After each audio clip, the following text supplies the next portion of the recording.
So we love to start with the leadership credo. It is the foundation for all of us and sets the tone for our discussion today. So we encourage you to do all these things: cultivate authentic relationships, act with courage, dedicate yourself to your path, be a lifetime learner, and celebrate each other. Okay. All right. So let's get into today's topic: maximizing the connection between marketing and sales. So just a little bit about us and what brings us here today to lead you through this conversation about the alignment of marketing and sales. This is our little ikigai. And ikigai is a Japanese term meaning reason for being. These are the services and the ways that we put ourselves forward as Outfront Solutions. And Outfront Solutions is a partnership and firm that Jeanine and I have created. We've been business partners for 20 years, on and off, mostly on, and providing all of these different services to Fortune 500 companies like Accenture and Apple and Booz Allen, and name a number of different companies, Omnicom, as well as middle market companies and well-funded startups. And we've helped people a lot with their personal brands. So we're always focused on growing visibility and growth and valuation. And so today's conversation is going to be all along those lines and the amalgamation of all of that experience that we have. Hi, so I'm Jeanine Moss. I don't know if the speaker thing switched. Did it? Yeah. Good. Hi, everybody. I'm Jeanine Moss, and the reason why we wanted to do this particular session is because the alignment between sales and marketing is the single greatest, most important thing you can do to improve productivity and ROI quickly and right now. So, and we know, going into recession is we are business owners, we're saying, okay, how do we maximize sales? How many channels can we get going? And so that's why we wanted to share that with you. What is it? What is this alignment, and who even thought that it wasn't aligned? Well, we've learned in our careers that it's rarely aligned, but it's a shared system of goals, strategies, processes, and communications that enable the two teams, the sales and marketing teams, to work as a single whole. And that's so important today because of the customer journey and where people are coming from and how many touch points they have with you and the need for consistency across all of this. Also, we're going to talk more about what's changed to make it so important. So look at that. Only 8% of companies have a unified sales and marketing teams. And honestly, that's what we see too. So let's turn it back to Nicole to talk about some of the statistics. Yeah, so what's not working? So here's a gut-wrenching statistic. 79% of marketing leads never convert to never convert, period. And that's due to failure in nurturing the connection. So for marketers, that's a tough number to see because we put a lot of effort into driving each and every lead, and for 79% to not be converted is pretty rough. And it's really about nurturing the customer along the journey. And we're going to talk a lot about that later. So 60 to 70% of B2B content is never even used because the subject topics are irrelevant, so it's super important to have highly relevant content, and it's absolutely something that we can know and understand what is truly relevant for the potential buyer. And so we're going to talk a lot about tools and technologies that help with nurturing connections and making sure your content is relative.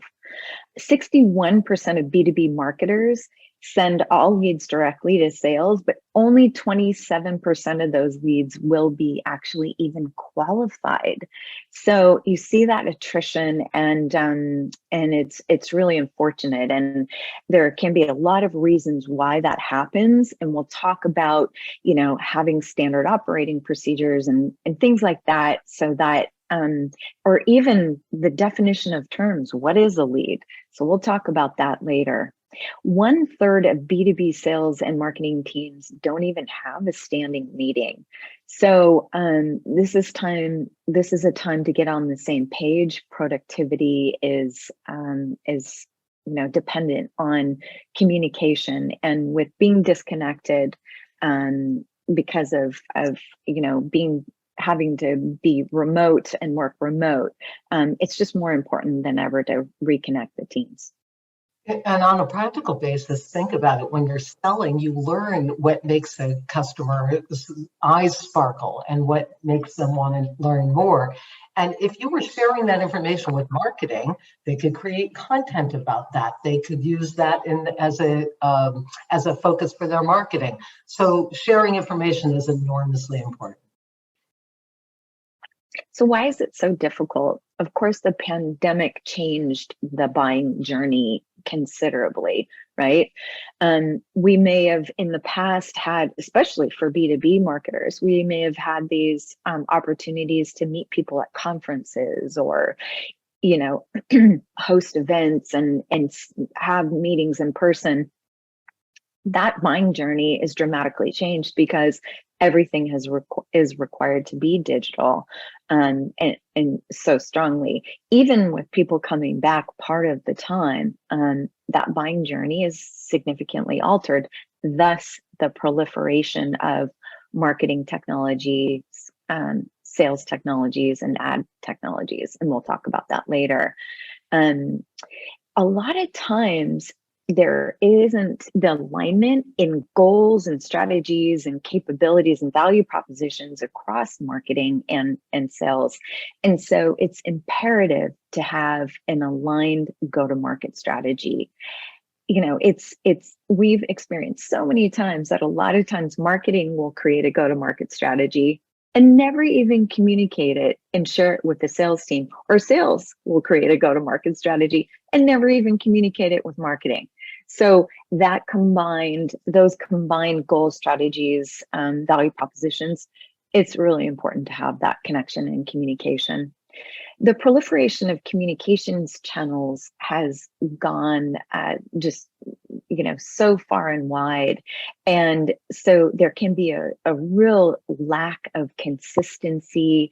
We always talk about the 3 C's: clarity, consistency, and clarity, clear, consistent, and concise. And so with those channels, it's just super important to have that message come through, because as we all know, the buyer needs to have a message received, not one time, not 7 times, but really, truly multiple times in order to make that sale. And then the digital engagement part of the world, it also needs a human handoff. We a lot of times will interact with technology as, say, a chatbot, for example, and in the end, we need a lot of times a connection to a human, a live person, to actually make that final sale. So the combination of digital technologies and the human connection and handoff is really important. And for those of you who don't have different departments in sales and marketing, think about this. So I think this can be helpful to you just in thinking about, what is this process? At what point do I step in and make a call? At what point if you think through the entire beginning to end, you'll have a more seamless experience for your customers. And why does it matter? So 95% of shoppers surveyed prefer companies that help them with relevant content during the entire journey, during their entire buying journey. So, you really got to stay with people so they don't fall off in their engagement. And that relevant content is super important. 56% of aligned companies actually meet their revenue goals. So, there's hope, and being aligned with marketing and sales, really does provide a significant ROI, and you're meeting revenue goals much more strongly typically. And then businesses with sales and marketing teams, aligned, have a 36% higher customer retention. So that's really helpful for the bottom line growth as well. And then sales and marketing alignment can help you become helps you become 67% better at closing deals. So that's why we're here today, to take us through all the ways that we can find greater alignment between the two organizations, teams, or even with your processes if you're both acting as sales and marketing in that capacity. So we're going to talk about the terms that you would want to have clarity on. We're going to talk about how to create sales-focused content and what that is. And we're going to discuss the processes a little bit and go into some depth on technology, because even if you're a sole practitioner, there are a ton of technologies that can make your life easier, faster, better, and close more deals. So let's jump right in. So the first thing is a grounding across your entire organization about some basic things. And it starts with who you're selling to and why. Not only the demographic stuff, but where their needs are, where they are culturally, politically, understanding how you're going to change their lives, and sharing that and being consistent. And then how you're going to engage, when and how, map that out. That's what part of that's your go-to-market strategy, really. But everybody needs to know about it and share information along that path, because the other thing that's happening right now in the marketplace is this really dynamism. 1 minute something works, then it doesn't work. So you have to be tracking and paying attention and sharing so that doesn't perpetuate itself if there's a strategy that doesn't work, let's say. And then why buy? Why should the customer buy? Why are they buying in the first place? And then why, of course, they should buy it from you. That's your differentiation. And then how are you going to close? What's the method of closing, right? How long is it going to take? Again, something to be shared across the organization. Upselling and cross-selling.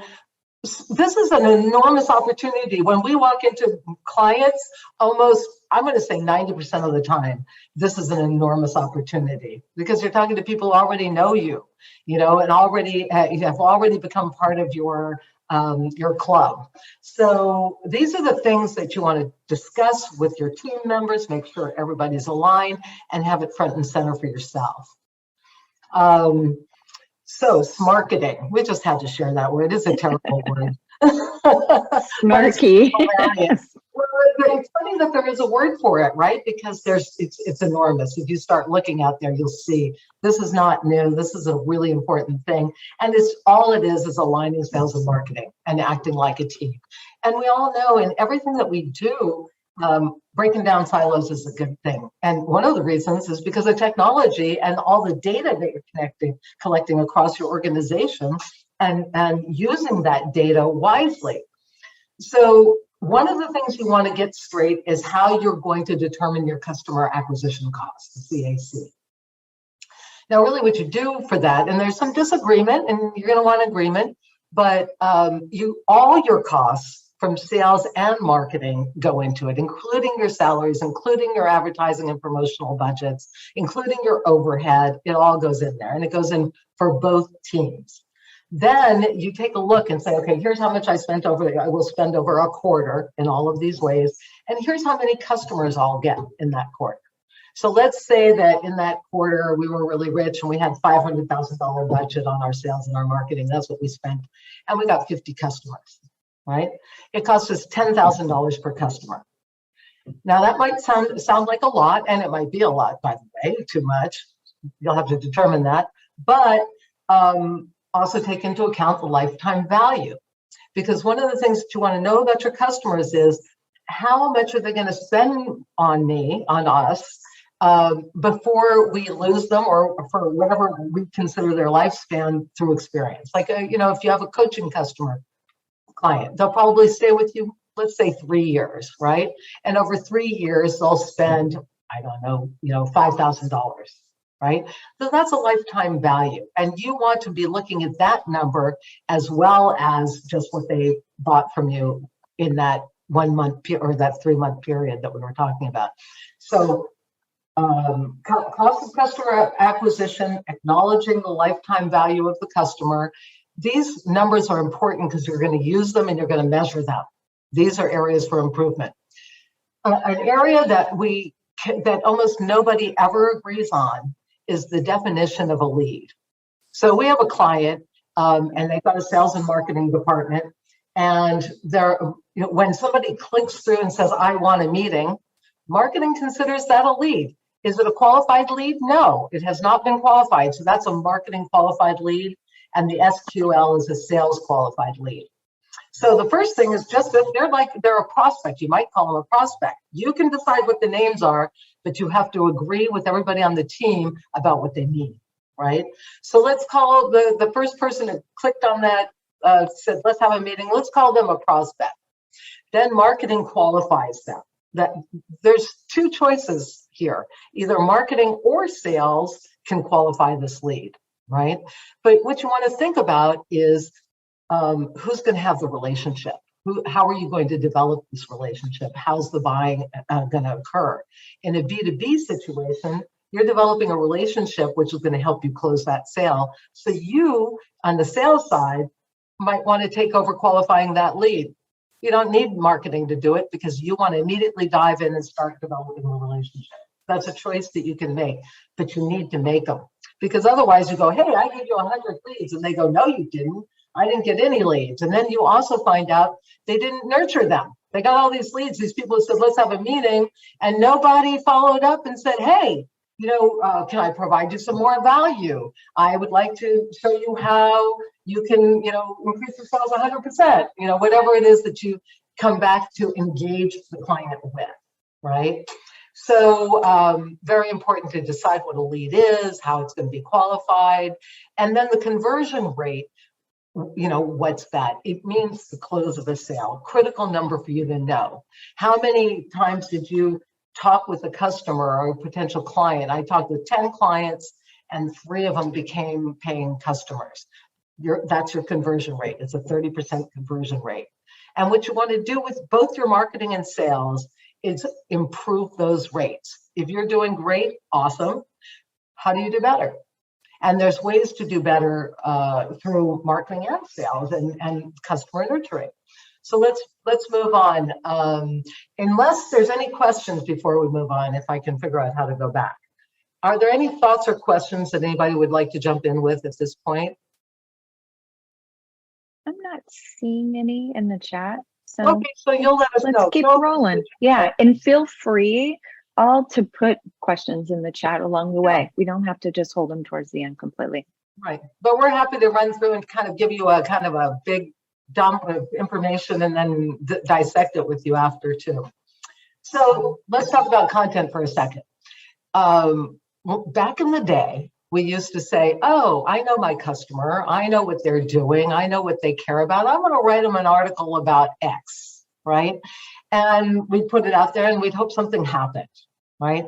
Well, the better way to do it is to really think about your content and how it is going to generate a lead, right, for your sales department. This is why about 70% of the content is not used, is because it hasn't anticipated the buyer journey and what information they're looking for at different points along that journey in order to go to the next stage and get closer to you. So so let's just focus, because we're going to talk about the journey in a sec. Let's talk about the marketing lead generation, right? those are the things that cause you, that they're awareness generators, or what we usually talk about is the top of the funnel. The first thing you have to do is let people know you exist. So how do you do that? It's always about providing value, right? And it's always about sharing something that you uniquely have to offer, right? Here's your ebook example. It might be about your philosophies. It might be about your approaches. It could be about how to get results. There's all kinds of subjects that could go into your ebook that support you and your brand and what you're trying to do. Courses, obviously, I'm sure many people here have given lots of courses. We do that too. And it gets people to get to know you. And that's the only job of that beginning of marketing lead generation, is to get people to know you. And then the next phase is for them to express some interest, right? So maybe we're going to write to you after this with an email, I'm just giving an example. And we're going to say, hey, you took this sales and marketing course with us, this master course, and we'd love to come and audit your sales technology or your marketing technology. So we can tell you whether you're using the right stuff or not. We might do that to offer you extra value. And then you go, hey, you know what? I wouldn't mind that. You get to know us better. We figure out how we can help you more, and we're off to the races. So that's an example of marketing lead generation. I'm just going to mention clickbait, because we love it and we hate it, right? We want to get those clicks, but what you don't want to do is a bait and switch. If you promise something, six tips for a better relationship, they better be real tips, real things that people can use. Don't just get them over the counter, because you'll lose a customer very quickly by not giving them what you've set them up to expect, right?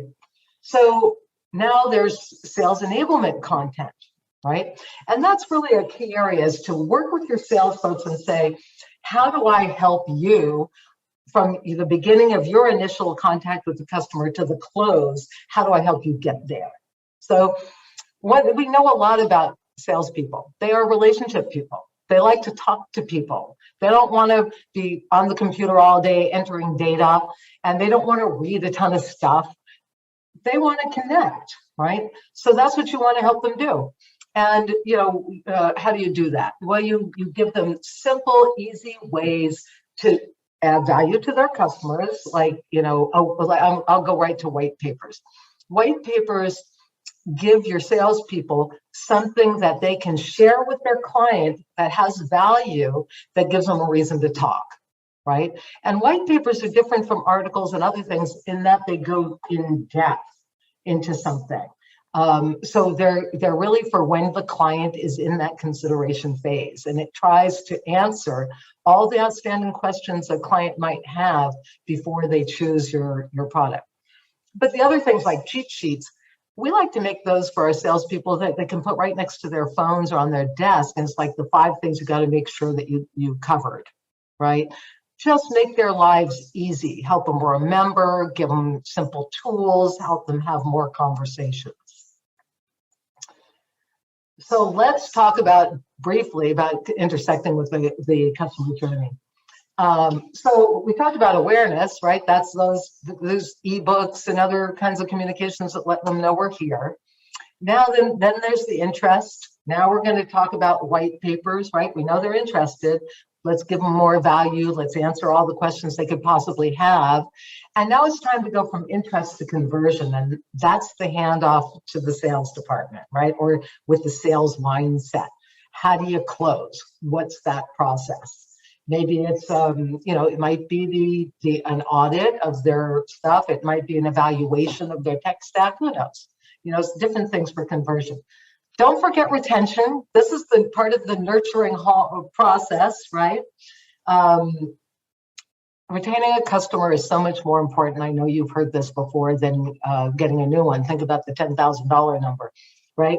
But you've already got them. If you can keep them, you're not spending that $10,000. So what do? This is your opportunity to truly delight people. Part of retention is customer service. So for example, in some of the retail efforts that we've done, customer service comes first. We don't care if you've got a problem, we're going to fix it. If our product didn't serve you, we're going to give you a new one, because it's far cheaper for us to give you a new product than it is for us to try to replace you as a customer. So this is a really good time to delight them and turn them into advocates. Because of the migration to the digital world, the reliance on reviews and ratings is so high. It's really profitable to turn your customers into advocates. And critically speaking, we've got this thing that says remove friction and increase joy at every interaction. If you look at your interactions the way we're discussing, lay them out there from marketing to sales and beyond, and you say, how do I make it easy? Less clicks, less questions, less time for them to act, and make it fun and rewarding, you're going to move them through there so much faster, and your conversion rates are going to increase. It's fun to think about joy for your customers along the way, and there's a lot of ways to provide it. Nicole, looks like you want to say something. Just that, the earlier statistic that we provided was that at every one of these touch points, it's really important that customers want content along the way. So, nurturing them through each and every point here with a little bit of content and with joy and taking the friction out is really the killer combination. Those are the brands that suck me in personally as a consumer. I love it when I'm thanked for, even looking at something that may be super relevant to me. So just think about the many different ways that you do touch that journey, and what is it that content can bring that's of value and bringing a little bit of joy. So we have been talking about funnels for many years, and I think they're still relevant. They're a fun way to kind of get your brain going, but there's this concept of the flywheel. And the reason why we're sharing it with you here is just to underscore the fact that it's not linear, how people are finding out about you and how they're engaging with you. It can happen any place, anytime. They can already have made a decision to buy. By the time they get into an engagement, you don't really know. And that's why spending the time at all of these stages is important. The second thing that's important to remember about the flywheel reminds you of is that it's not a given. Loyalty is not very strong these days. There's a lot of disruptive businesses coming in, direct-to-consumer businesses that are challenging the old established businesses, and new competitors. The bar for entry is lower now, thanks to digital marketing and digital engagement. So you have to always be selling. Right? You have to always be keeping people and interesting them in something else and engaging them and making them feel part of your orbit at all times if you can. So think of it as a continuum. Don't think that you've got them just because you've got them. Keep getting them. Yeah. And I'm going to go fairly quick. SOPs are standard operating procedures, right? It's critical to align here. Because it just smooths out the handoff, and nobody gets to say, gee, I didn't know that contact was in HubSpot, right? That's what you don't want. You want everybody, you want responsibility for every point along the way, and measured responsibility from initial contact to follow up. We've talked a lot about, we've mentioned the word nurturing. If you want to talk more about it, there's a lot to nurturing relationships. You're all in the relationship, or many of you are in the relationship business. So you're probably going to be really, really good at that. So apply your knowledge as nurturers to the marketing process. We wanted to call out onboarding, because when you get a new customer, their experience with you right off the bat is going to set the tone for everything that they do with you, right? And it's part of the retention strategy. In magazines, they've got this thing called renewal at birth, which means the minute that you subscribe to a magazine, they'll try to renew you. You'll get a notice and it says, hey, you went for 1 year, go for 3, and we'll give it to you for that. And the reason is because at that birth, the expectations are the highest, right? everybody's got their ideas of what's going to happen. And so this is a tremendous opportunity for you to immediately extend your engagement right there. So I just want to mention that about, onboarding's part of that, can be tied into the upsell or the cross-sell. Customer service, you know how important it is. We mentioned that delighting in that spot, making it easy, friendly, nice agents, you know how much that's a difference that makes.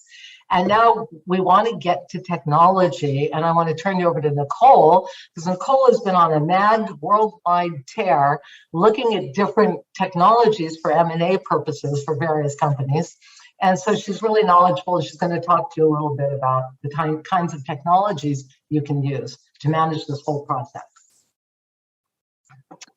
Well, this is absolutely one of my favorite topics in the world. My handle on Twitter is TechieCat. And, since the earliest days of software in the 90s and, being marketers for software companies and whatnot, and needing to translate their value into what did it really do for people and, the end consumer, to today, Ray Kurzweil has always spoken, he's a futurist, and he's always spoken about how information technology will continue to develop exponentially. Well, in the world of marketing and sales, it is absolutely done so. And so every company is doing business digitally, right? And has to invest in tech. The smallest or independent, consultants to the largest enterprise organizations really have to invest deeply in technology. And it's gone from 150 solutions. This is mind blowing. 150 solutions in 2011 to over 9,000 in almost 10,000 in 2022. So we're all trying to do our best to stay on top of these technologies, what they actually do for people, and apply them to our businesses for greater ROI. The key in thinking about technology for marketing and sales is to always keep the customer at the core. So if you're evaluating a CRM or a email technology or a sales lead generation technology, if you're always looking at it and creating strategies that put the customer at the core, you will not go wrong. So that's just one of those key benchmarks that we all need to keep in mind. And then it's super imperative, as we said before, to have an integrated go-to-market strategy across the sales and marketing teams. Next slide. Okay, here we go. So this is an illustration. Chief MarTech provides an amazing service. They show us every year where the marketing technologies and what does the landscape look like. And this, this is meant to blow your mind, and it blows mine because literally we used to be able to look at these charts and see companies we knew and where the market was going. And here it's just exponential growth. And then later we'll point out the fact that the key areas of growth is look at the growth in content and experience and social and relationships. Those areas have grown exponentially faster because of our need for digital technology and working remotely and what they've been able to do to help us sell. So really interesting. Next slide. Thank you. So what are, there's sales and marketing technologies across the board. We have MarTech, ad tech, sales tech. And the key is to think about what is the one source of truth? Where does your data live?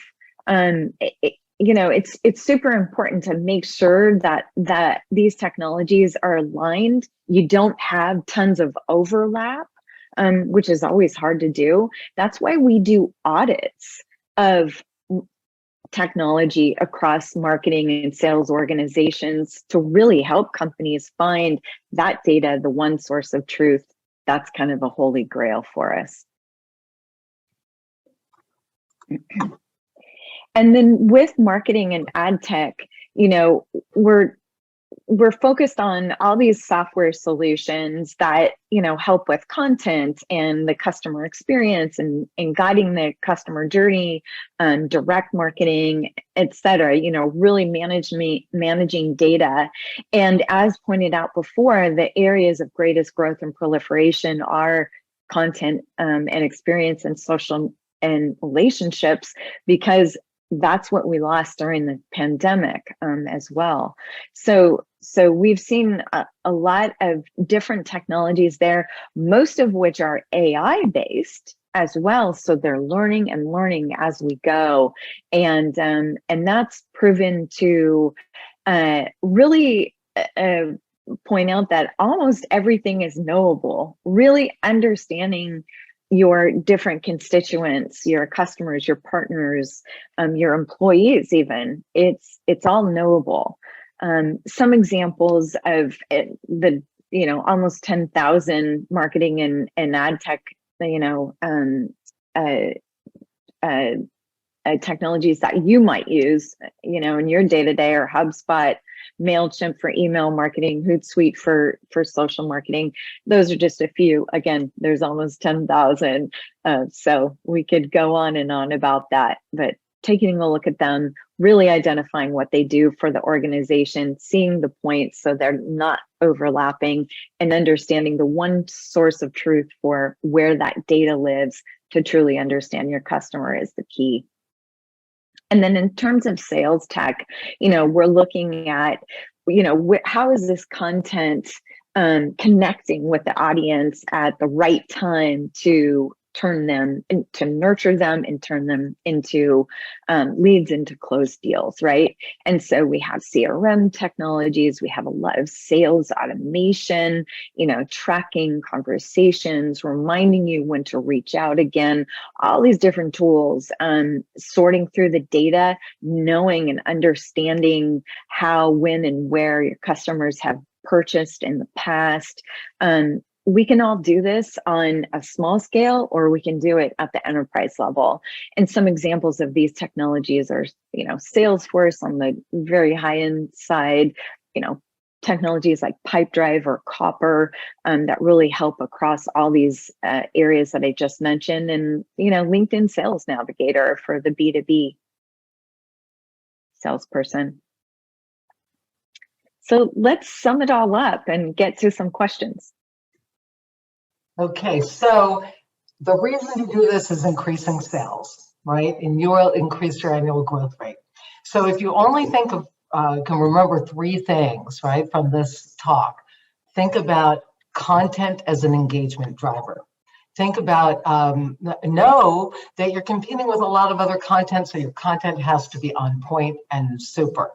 And somebody brought up the issue of purpose in the chat, and I just want to say, purpose is a great thing to create content around.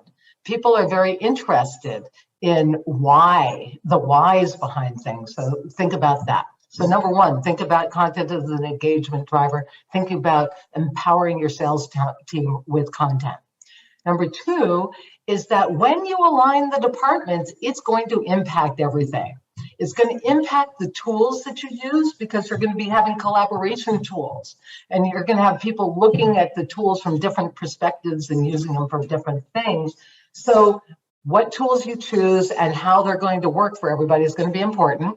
But one of the great things is that, you know, you're going to get a lot of team building. Your employees are going to feel more engaged, and they're going to be a lot more empowered with information. And you're going to find that this is going to become much more streamlined, which is really what you want, right? So aligning the departments, knowing that you're going to have to look at your tools and how they're shared and populated. And the third is that the experience that your customer has with you across everything that we've just discussed is a huge differentiator. You know, think about the experience of the purchase experience. Think about a company like Warby Parker, you know, the glasses company that went online, right? So they did differentiated by the experience, right? You could get the 6 glasses. It was easy to return them. If you wanted to see them in person, they had stores, and all the stores did was help you find the right glasses, like be a fashion consultant. It was a great experience. You know, contrast that with Costco. It's a different experience. Help yourself. It's like a warehouse. Get a whole bunch of it, right? Never find anybody to help you. But the value you get is different, and the experience that you have there is different. So think about your experience as a differentiator, the experience of you, and that's where your brand and your personal brands will really come into play. Content, alignment, and experience are the 3 most important things you can think about in improving sales. And